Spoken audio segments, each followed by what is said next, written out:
Okay, we can start it.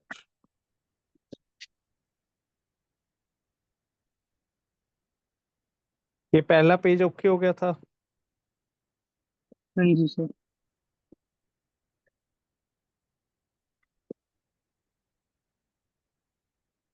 दूसरा okay हो गया था, थर्ड ओके हो गया था, फोर्थ हो गया था, फिफ्थ हो गया था, सिक्स्थ हो गया था। कोई दिक्कत? रेट लॉ डिस्कस हो वो गया था। ठीक है, रेट कांस्टेंट के डिस्कस हो गया। अब रेट और रेट कांस्टेंट में डिफरेंसेस पढ़ के देखो, क्या ये समझ आ गए थे कि नहीं आए थे?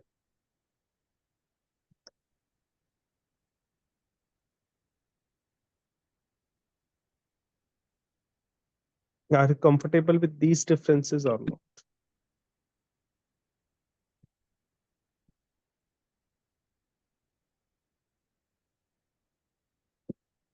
बात है बड़ा तो ये आपको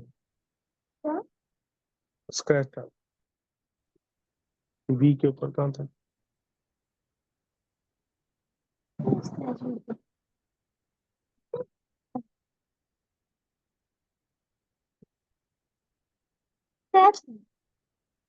चल ठीक। सॉरी तो बेटा, तेरी चीजें खराब कर रहे हैं।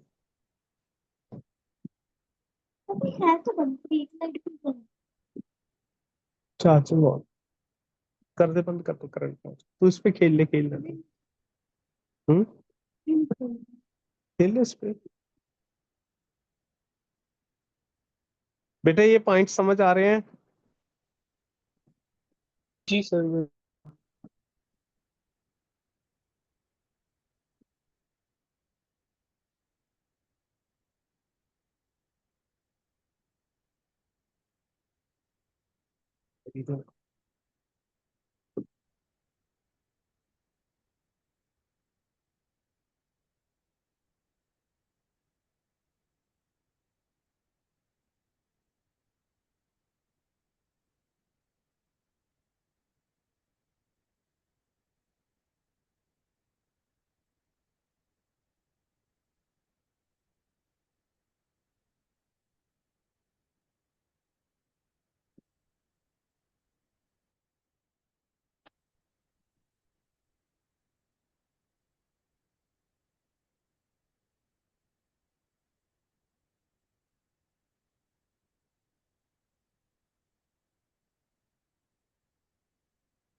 जी सर। ठीक है, ये सारे पॉइंट क्या दोबारा से बताऊं? Yes sir. इसमें से कोई पॉइंट जो तंग कर रहा है मेरे बेटे को? रेट और रेट कांस्टेंट के डिफरेंस बहुत इंपॉर्टेंट है, पेपर में आते ही आते हैं। कोई भी पॉइंट ऐसा है कि सर ये मेरे को दोबारा एक्सप्लेन कर दो, तो मैं दोबारा कर दूँ।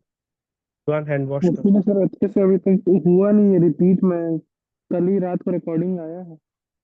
मतलब अच्छा, नेक्स्ट क्लास में ही आपको बता पाऊंगा सर एक्चुअली। चलो फिर हम आज जो टॉपिक करने जा रहे हैं दैट इज ऑर्डर एंड मॉलिक्युलरिटी। जी। सो मेरा बेटा, मॉलिक्युलरिटी क्या होता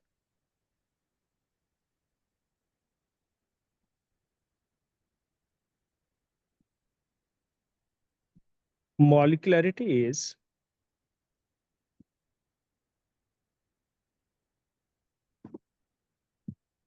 number of reactant molecules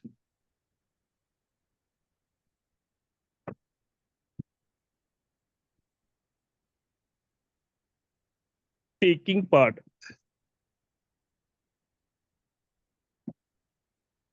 in balanced stoichiometric equation।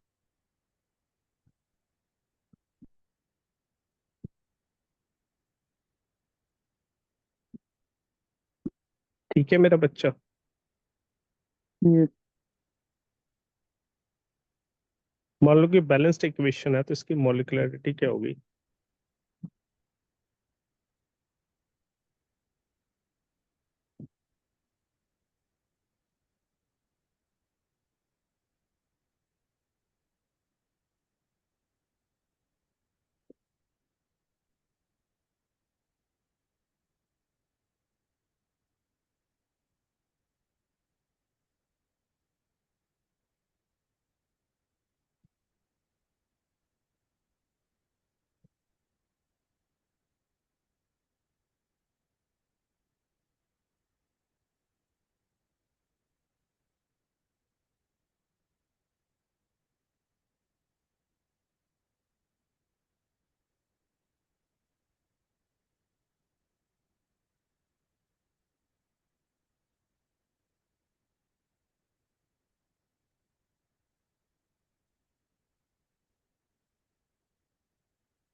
हो गया? जी सर, बस एक second. Hmm. Yes sir. Clear? जी सर, बस एक सेकंड लगेगा मुझे। आराम से को बता देना बेटा, कोई नहीं, मेरे को कोई जल्दी नहीं, प्लीज आराम से करो।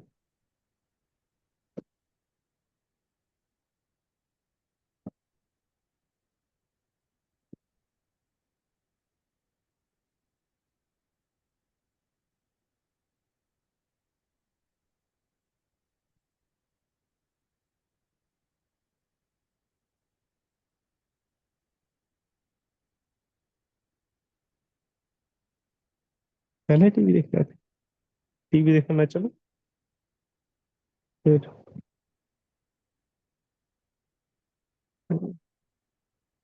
सर ये बैलेंस क्या लिखा है? क्या बेटा? एम मॉलिक्युलरिटी है, A+B। नहीं नहीं नहीं सर, यहाँ पे sir. Molecularity is a number of reactant molecules balance, balance के taking बाद part in balanced stoichiometric equation. Approximately. Sir spelling एक बार बोल देंगे क्या? स्टोकियोमेट्री। दादी को ले जा।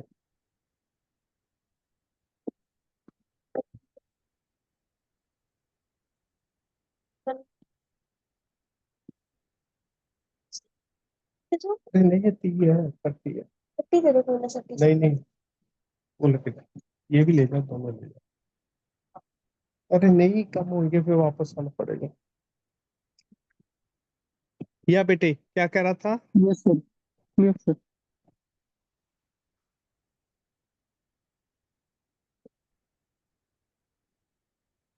अच्छा, अब आते हैं order of reaction.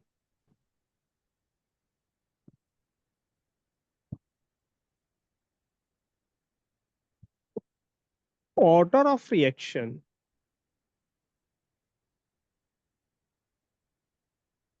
is equal to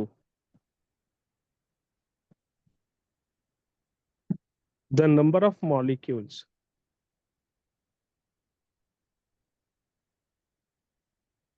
on which rate depends, or number of molecules taking part in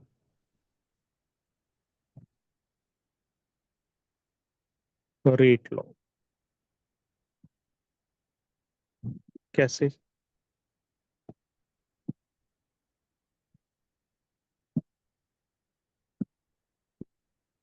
तो इसकी मॉलिक्युलरिटी तो A+B है, और मान लो इसका रेट लो हमने लिखा।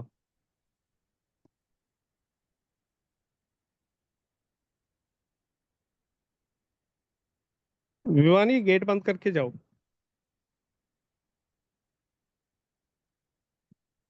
चेक करो।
दबा ले आओ, आज जरा किराने वाला पीछे पब है ना, हाँ इधर पब है ना।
सर इसको एक और बार एक्सप्लेन करेंगे क्या?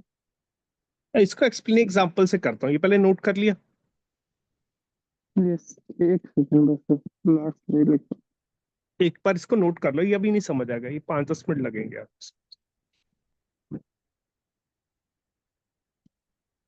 मैं जब एग्जांपल्स दूंगा ना, दैट मे बी जी clarify you.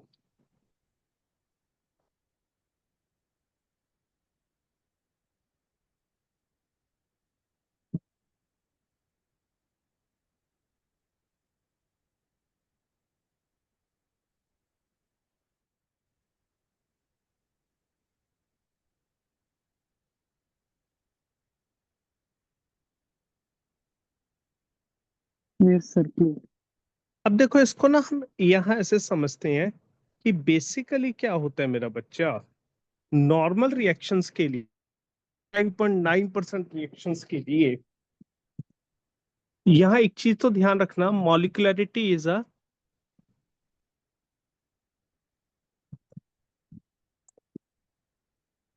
A theoretical term.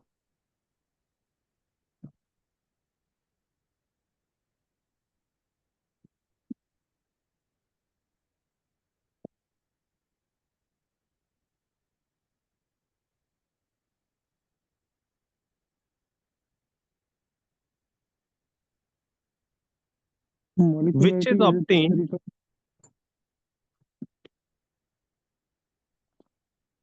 Just by view the equation. कैसे मेरा बच्चा, मैंने लिखा N2+3H2 से 2NH3 बना, तो इसकी मॉलिक्युलरिटी कितनी है?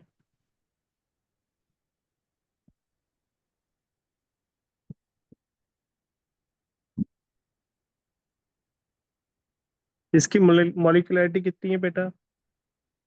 मॉलिक्यूलरिटी 1+3, 4। क्लियर मेरा बच्चा? जी सर। इसकी मॉलिक्युलरिटी कितनी है? 1+1 सम, 2। अगर मैं लिखता हूं एस्टर का हाइड्रोलाइसिस,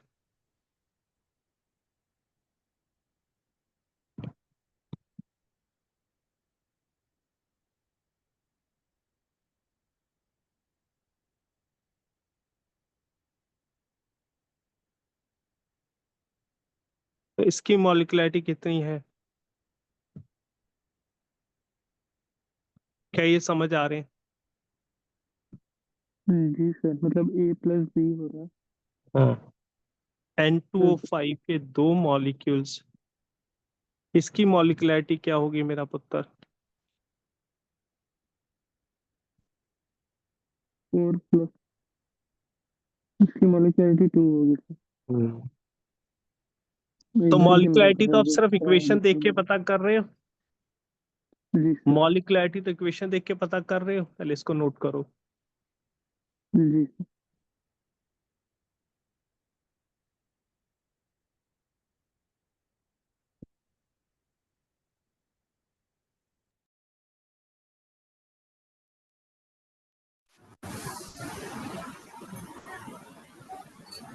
लिफ्ट खुला था भी दुकान।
कल खोल दो बेटे। वो कॉस्ट को क्या टिके रहे थे बस जो तो बेटे। ये ज्यादा ठीक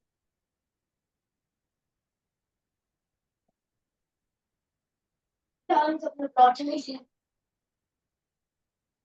तो खेल ले, ये प्लग निकाल दे, कार में अटके होगा। लड्डू प्लग निकाल दे।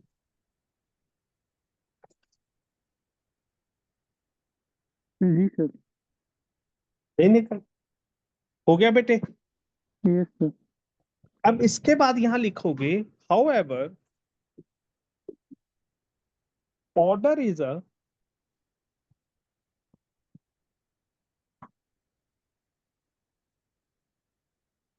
order is a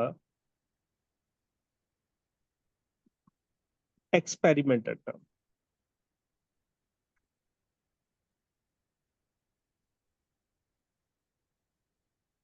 which can be calculated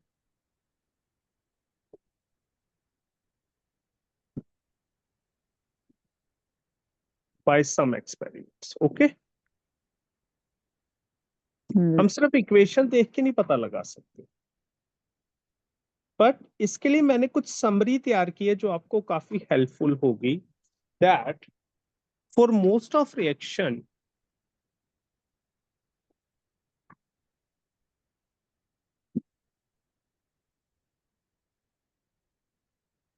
order is equal to molecularity of it.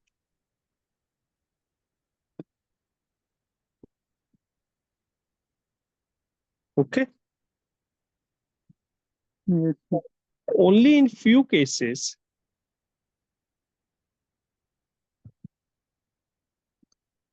molecularity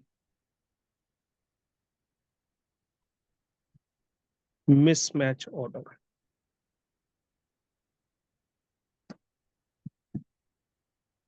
वो है due to following two reasons.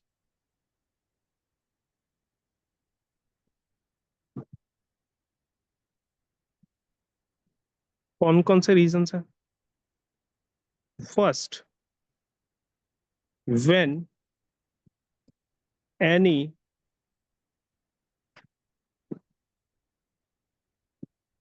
is in excess. कैसे मेरा बच्चा? जैसे एस्टर का हार्ड लाइसिस है,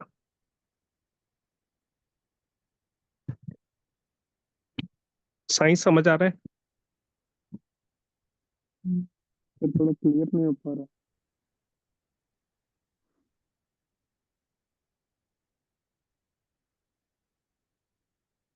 अब सुनो, यहाँ पे वाटर एक्सेस में होता है तो मॉलिक्युलरिटी तो 2 है, बट इसका जो रेट ला लिखोगे उसमें एक्सेस रिएजेंट कभी भी नहीं आता। एक्सेस रिएजेंट पे रेट डिपेंड नहीं करती।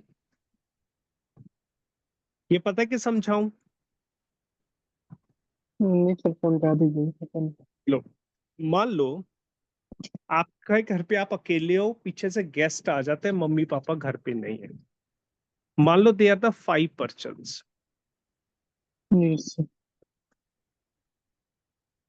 और आपको चाय बनानी पड़ रही है, और एक कप चाय बनाने के लिए आपको मम्मा ने सिखाया है, मान लो कि 1 टीस्पून टी लीव्स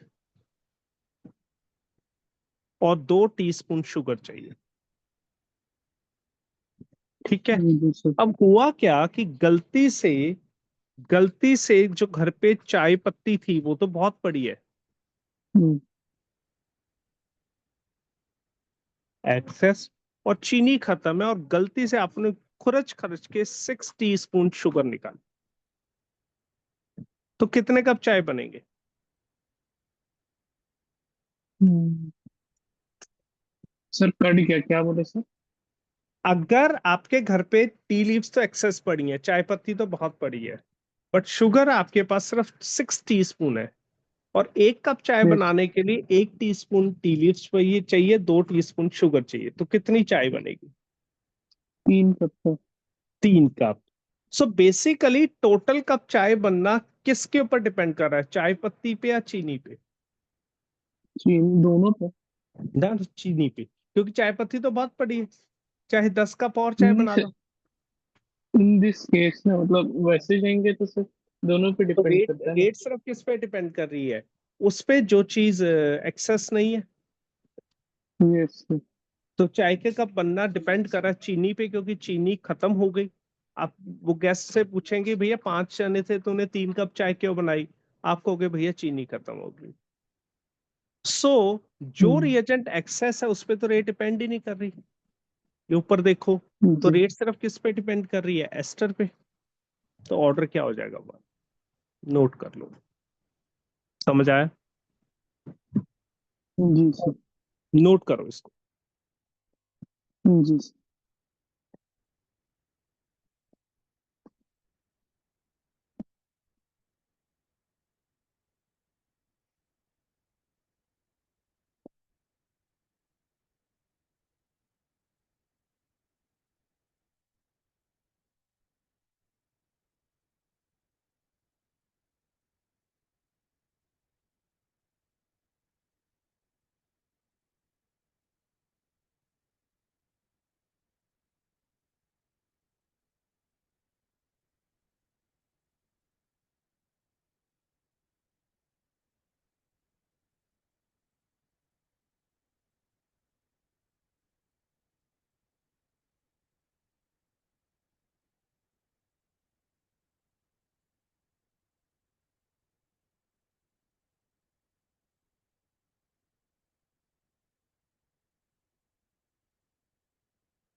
कुछ क्लैरिटी हो रही है बेटा?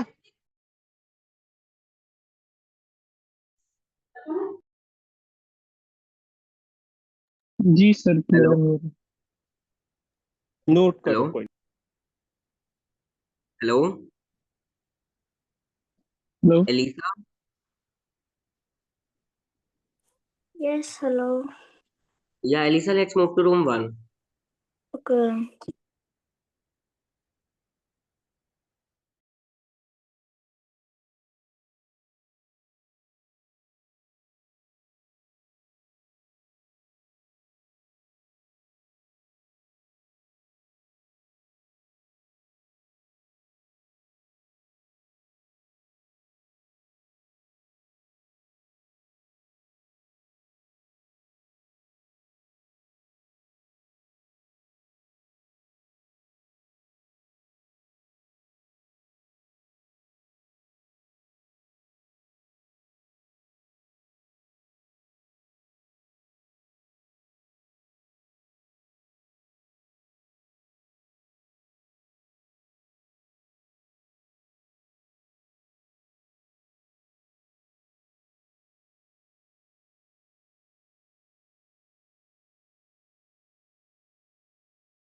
कोई दिक्कत तो नहीं आ रही साईं?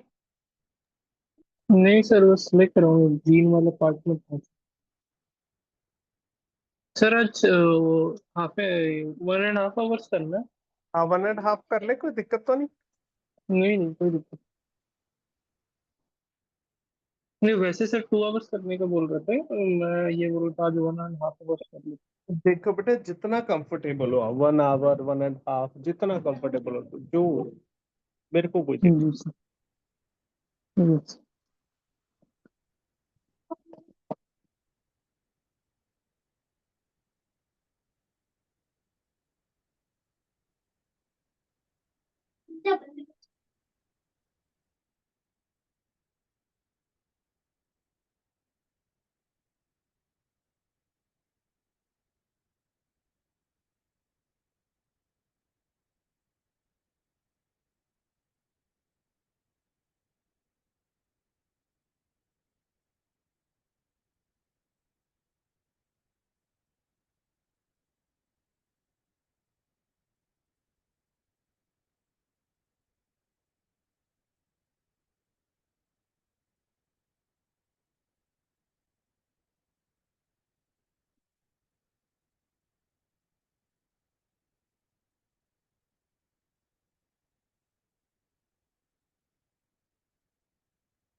सर। हो गया बेटा? जी सर, ये जो टी वाला एग्जांपल दिया उसको भी लिख सकते हैं? नहीं, वो तो तेरे को समझने के लिए दी है, ऐसा बहुत और एग्जांपल सर दूंगा। यहाँ एक, सर यहाँ पर एक तो ये है, क्या बोलता है, एक क्या? एक्सपर्ट मेटल लिखा है, क्या लिखा है जो रेड कलर में ऊपर में सर? एक्सपेरिमेंटल। एक्सपेरिमेंटल है ना? सही। यही जी बात कर रहे हो ना? एक बार ऐसे 10 मिनट सर। कर दो। एक दो।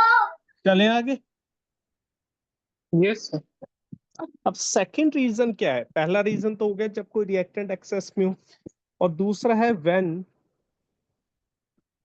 Reaction is complex. कॉम्प्लेक्स किसे कहते हैं? मींस टेकिंग प्लेस मैं कैच करा। इन मोर देन वन स्टेप्स।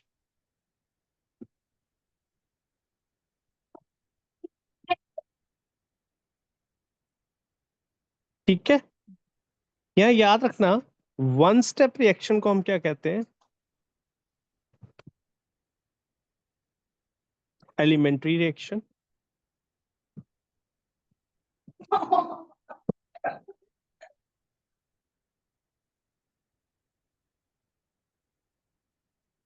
और मल्टी स्टेप रिएक्शन को हम क्या कहते हैं? गेट बंद।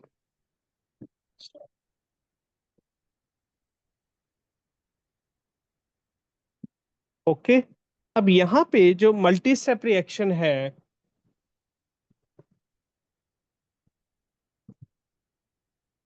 इसमें मेरा बच्चा द रेट डिपेंड्स अपॉन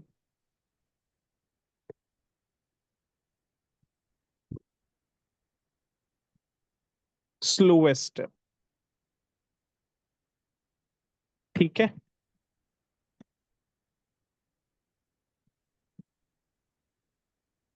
जैसे N2O5 का डिकम्पोजिशन होता है, 4NO2 प्लस O2 बनता है। अब ये रिएक्शन 2 स्टेप में होती है। स्टेप 1 में क्या होता है?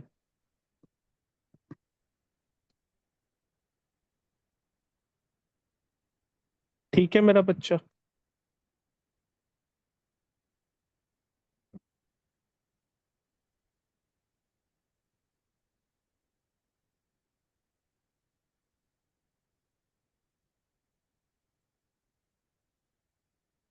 this step is slow and this step is fast, और स्लो स्टेप को हम रेट डिटरमाइनिंग स्टेप कहते हैं। तो इसमें कितने मॉलिक्यूल्स पार्ट ले रहे हैं? 1। रेट सिर्फ किस पे डिपेंड करेगी? एक N2O5 पे। तो इसका ऑर्डर क्या हो जाएगा? क्या समझ आया मेरा बच्चा?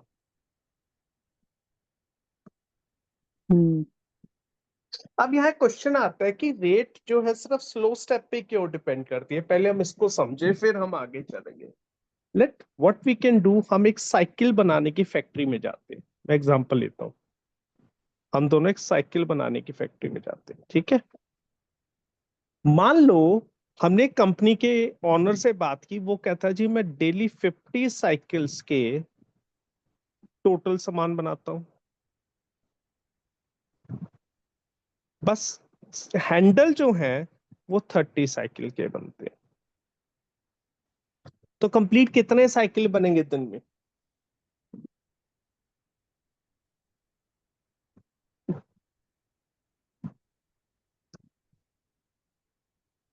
क्वेश्चन समझ आया मेरा? नहीं सर, नहीं समझ पाए। आपको वो साइकिल बनाने वाले फैक्ट्री का ऑनर कहता है कि हैंडल को छोड़ के बाकी सामान तो मैं 50 साइकिल का रोज बनाता हूँ, और हैंडल हम्म, सिर्फ 30 साइकिल के बनाता हूँ। तो कंप्लीट साइकिल कितने बना पाता है वो दिन में? 30। 30। अब मान लो कि उसने बाकी सामान बनाने की एक और यूनिट लगा ली, और बाकी सामान 50 के बजाय 80 साइकिल्स का पर डे बनने लग गया। अरे बाहर जाके बात करना है। क्लियर? और हैंडल अभी भी 30 साइकिल के बन रहे हैं, तो कंप्लीट साइकिल कितने बनेंगे?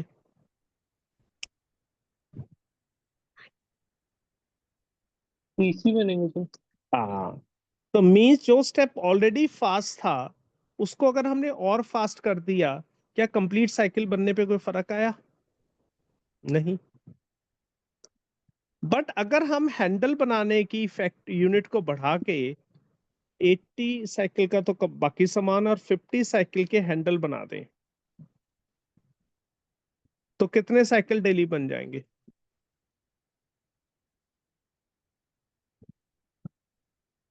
50। 50। तो जो स्लो स्टेप है, उसको अगर हमने फास्ट किया तो पूरी रेट ही फास्ट हो गई। तो साइकिल बनने, कंप्लीट साइकिल बनने की रेट किस पे डिपेंड करी है? बाकी सामान पे या हैंडल पे? हैंडल पे सर, क्योंकि क्योंकि हैंडल बाकी सामान स्लो तो है। फास्ट बन रहे। जी हाँ, सर। हैंडल स्लो स्टेप है। सो ओवरऑल जी पूरी रेट की, रिएक्शन की रेट किस पे डिपेंड कर रही है? स्लो स्टेप पे। अंडरस्टैंड हो रहा है? जी sir. Hence slowest step is a rate determining step. अब इस रिएक्शन में स्लो स्टेप पे कितने मॉलिक्यूल पार्ट ले रहे हैं? एक पार्ट ले रहा है। जी सर। तो रेट इस N2O5 वाली इक्वेशन में कितने मॉलिक्यूल स्लो स्टेप में पार्ट ले रहे हैं? हम्म, 1 N2O5 ही ले रहा है स्लो स्टेप पे। जी सर। तो रेट सिर्फ एक N2O5 पे डिपेंड करेगी, दो पे नहीं करेगी। तो इसका ऑर्डर क्या हो सर। जाएगा? 1। नोट कर लो ये सारा।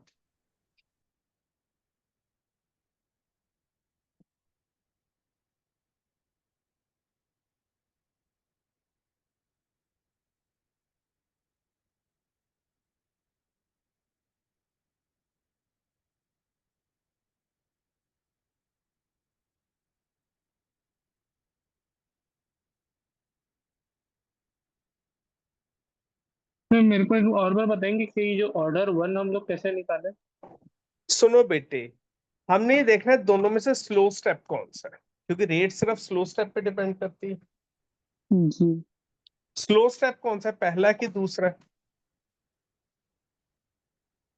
लिखा मतलब हुआ एन ना, टू ओ फाइव है या कि फोर एन ओ टू है, वो पूछ रहा वो लिखा हुआ ना स्लो एरो के ऊपर, फर्स्ट स्टेप के ऊपर ग्रीन कलर से है। हाँ। लिखा नहीं हुआ?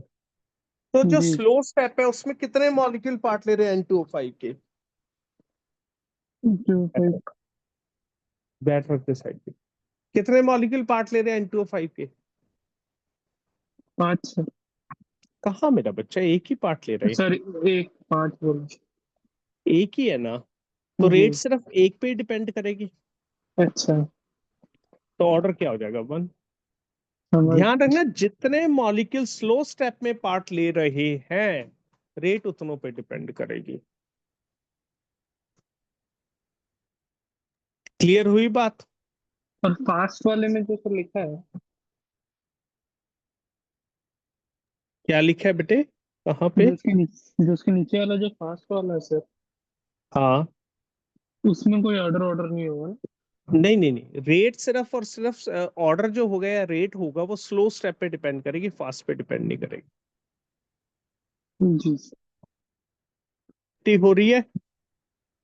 जी नोट कर लो सर। हाँ, आराम से करो।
कुछ बात क्लियर हो रही है बेटे?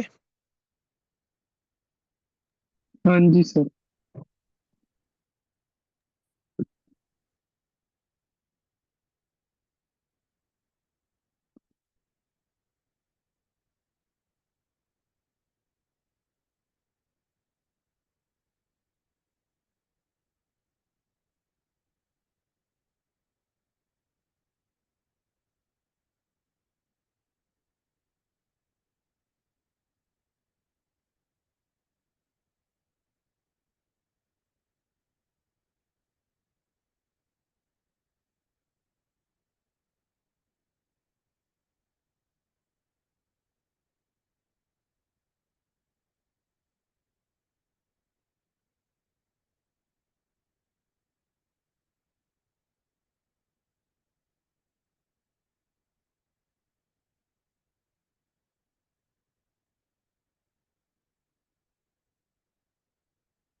Yes sir. हाँ बेटा, कंफर्टेबल। जी सर। साइन, तो साई जी क्या सर। सीखा आपने? That order is always equal to molecularity except two cases. Order is always equal to molecularity except two cases, और वो दो केसेस क्या है? Number one, number one, number one, when yes sir.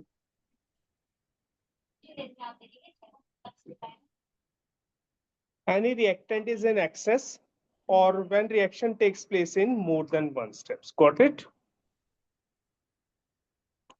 अब जी सर। क्वेश्चन आता है, how to find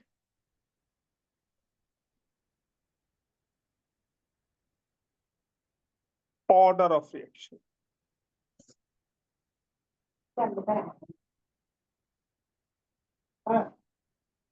तो इसको निकालने के लिए 5 मेथड,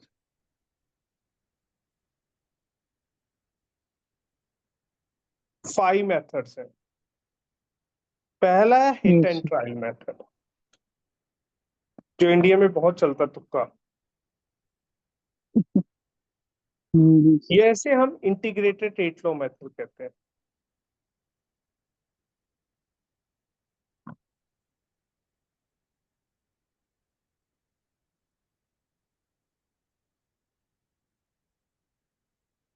गॉट इट?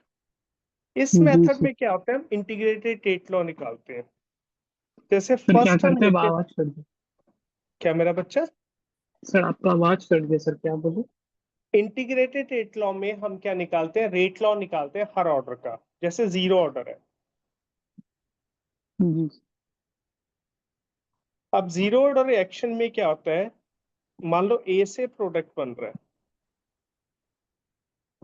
क्लियर? तो इसमें जो रेट यस सर। होगी वो किस पे डिपेंड करेगी? ए की पावर जीरो। जीरो ऑर्डर का मतलब जीरो के पे डिपेंड करेगी। जी सर। ये केस जीरो मतलब जीरो ऑर्डर को रिप्रेजेंट कर रहा है, क्लियर? और ए जी की सर। पावर जीरो क्या होता है? 1। तो minus D A by D T क्या हो गया मेरे बेटे? के। या इसको लिख सकता हूं minus D A is equal to K D T. Clear? Yes sir. इसको इंटीग्रेट करूं तो ये क्या आ जाएगा? Minus A equals to K T plus C. Clear? C integration constant होता है। जी सर। जी सर। तो at T equals to zero, C equals to क्या आ जाएगा? Minus L N A naught. अब सी तो कांस्टेंट है, इसकी वैल्यू तो सेम रहेगी। Yes sir. Clear? Sorry sorry, यहाँ गलत कर गया मैं। टी जीरो रखोगे तो ये वैल्यू जो हो जाएगी माइनस ए नॉट होगी।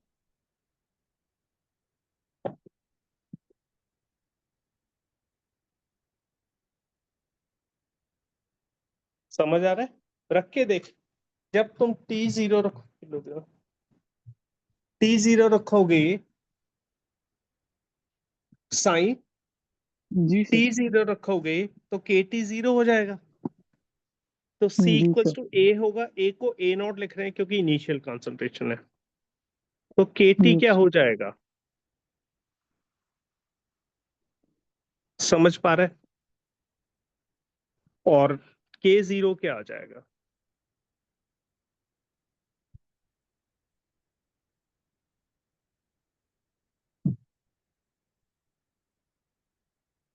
यहाँ ए नॉट क्या है?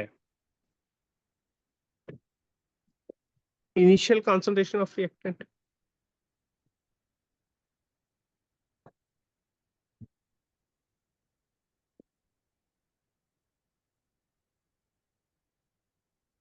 A, concentration of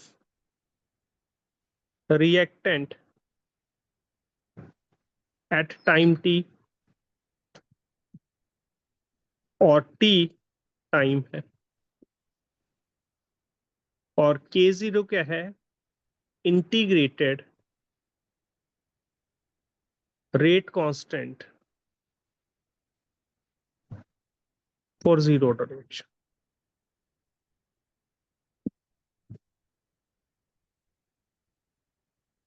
अंडरस्टैंड और नॉट? yes. बना लीजिए.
बेटे डेरिवेशन समझ आ रहा है?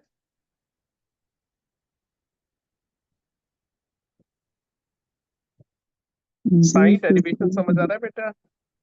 जी सर, थोड़ा सा दिक्कत हो रहा है, बता रहे हैं। हेलो सर, श्रीनिका ने ज्वाइन किया है। आपने बोला था वो होगा, मीटिंग होगा। 250 है ma'am. Okay okay okay, sorry. इन्हें कहीं क्लास होगी मे बी, ये 2:30 तक ये क्लास है ना। Okay ma'am, okay sir.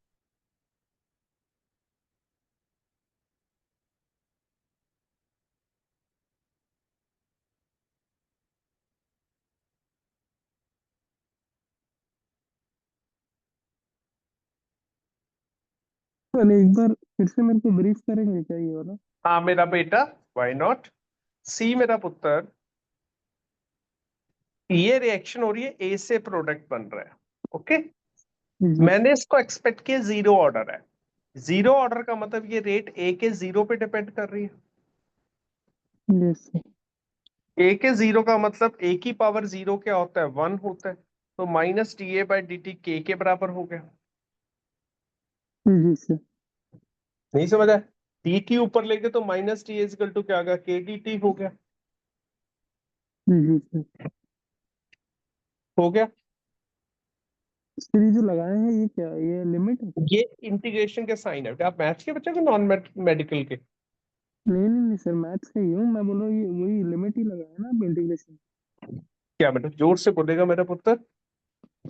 मैं बोल रहा हूँ सर, इंटीग्रेशन जो लिमिट वाला ही लगाया है ना? हाँ, इंटीग्रेशन ग्रीन कलर वाले। जी।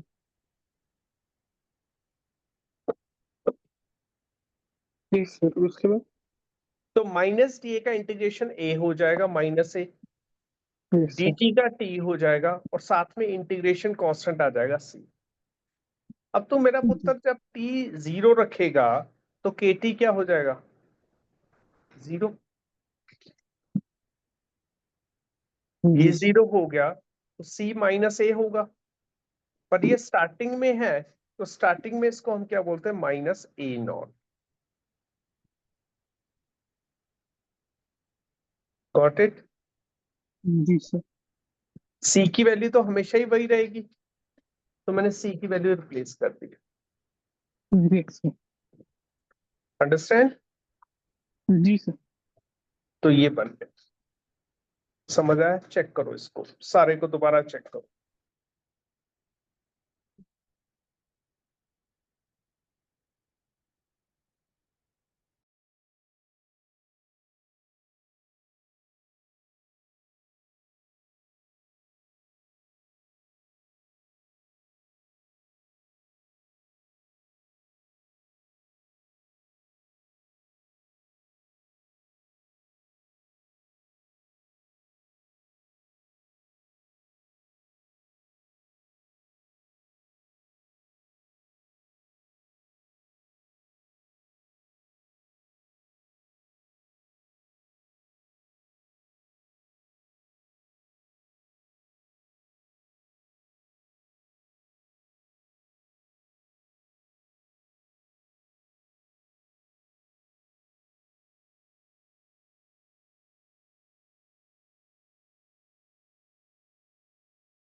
जी सर। लो समझ आया बेटे? हाँ जी सर। आज आपने जीरो ऑर्डर तक देखना है सारा, इसको दोबारा से चेक करो क्योंकि इंपॉर्टेंट है, फिर फर्स्ट ऑर्डर नहीं समझ आएगा, मिक्स हो जाएगा। Yes sir. शुरू से एक बार देखो दोबारा। आज हमने नहीं क्या नहीं। किया? आज हमने मॉलिक्युलरिटी और ऑर्डर में डिफरेंस पढ़ा। क्या फर्क समझ आया दोनों में मेरे बेटे को? मॉलिक्यूलर। हम्म।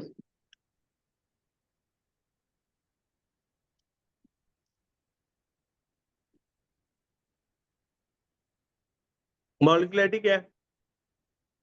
सर थ्योरेटिकल टर्म है। वेरी गुड, वो सिर्फ इक्वेशन को देख के पता लग जाती है, बट यस ऑर्डर सर। के लिए हमें स्पेशल मेथड यूज करना होगा। ठीक है, यस सर। जिसमें 5 मेथड है, पहला मेथड हम शुरू कर चुके हैं। Yes sir. ठीक है। अच्छा ये बताओ, यहाँ पे मॉलिक्युलरिटी और ऑर्डर में डिफरेंस किन कारणों से आता है? मॉलिक्यूलरिटी और ऑर्डर में डिफरेंस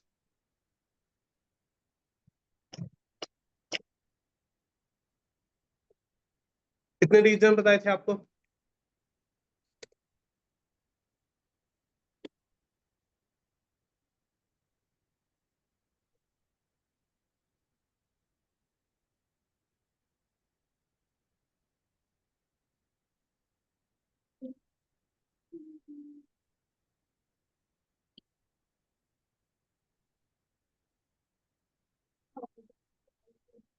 ऑर्डर जो है वो मेटेलिक वैल्यू को हम्म।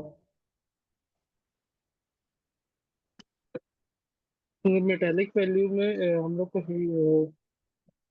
सॉरी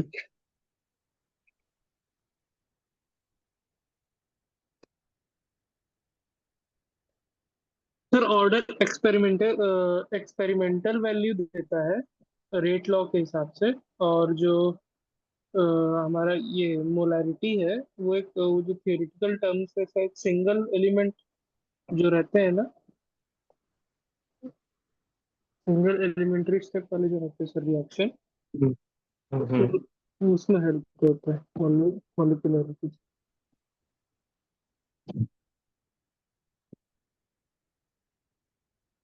सही बोल रहे हैं। हाँ बिल्कुल ठीक है। कंफर्टेबल? यस।